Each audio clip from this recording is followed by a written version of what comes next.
E saluta Carnera anche Michele Antonutti. Invito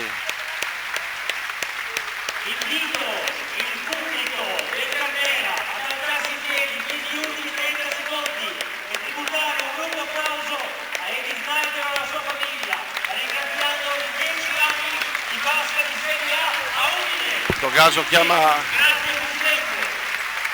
Grazie Presidente. raccolta al pubblico per l'ultimo applauso a Eddie Snyder. Intanto sono pari a Teramo, pari. Ercole Ortner sbaglia.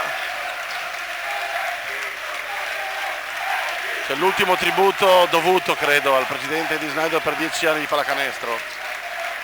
Mentre Rieti va a vincere 82. 8-2-68. E adesso vedremo tutti alla radio.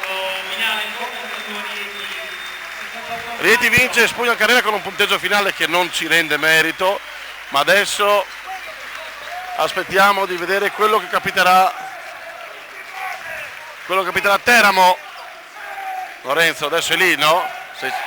Adesso a 5 minuti alla fine sono sul 65 pari. Peccato che non possiamo dare il finale, non possiamo dare classicamente. Perché?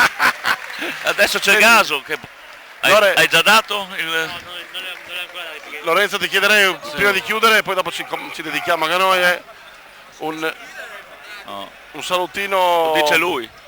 Un salutino finale, il pensierino finale. Ma insomma è stata un'annata difficile, però abbiamo vissuto sempre vicini alla squadra e insomma sono annate che nascono male, finiscono peggio, però insomma abbiamo finito con una certa dignità, vedendo in campo anche alcuni ragazzi, vedendo in campo una squadra rimaneggiata.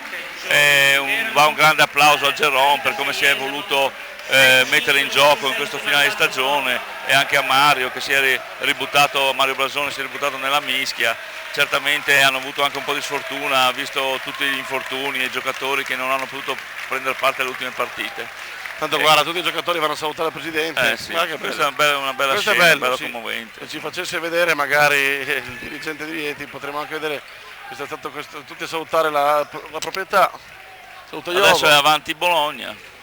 Allora Lorenzo, direi io ti ringrazio, per me Io ringrazio te perché è stato, adesso posso dire una cosa, dopo ci vedremo a Orange, tutte le estate io e te comunque lavoriamo insieme, però per me è un onore e un privilegio poter avvalermi. Mi commuovo anch'io. No, lo dico, ma sai che poi io sono un pazzo furibondo, ma dico la verità. Potermi avvalere della tua competenza, della tua simpatia, del nostro feeling, credo che sia un vantaggio per chi ci ascolta a casa. Quindi io io me lo auguro. Ti dico solo una cosa, grazie. Grazie anche a te. Grazie mille Lore, spero di... forse Anto, vedi, questo saluto al suo pubblico, che forse è l'ultima volta che lo vediamo da giocatore udinese. Con la maglietta del Friuli, sì. Cigno Antonutti. Grazie Lorenzo. Io mando un bacio e un abbraccio a Enrico, giocatore di basket più forte del mondo, e ad Annina, che sarà la giocatrice più forte del mondo entro breve. Grazie a tutti, un bacione e a presto da Davide Michalic e Lorenzo Bettarini. Ciao! Ciao a tutti.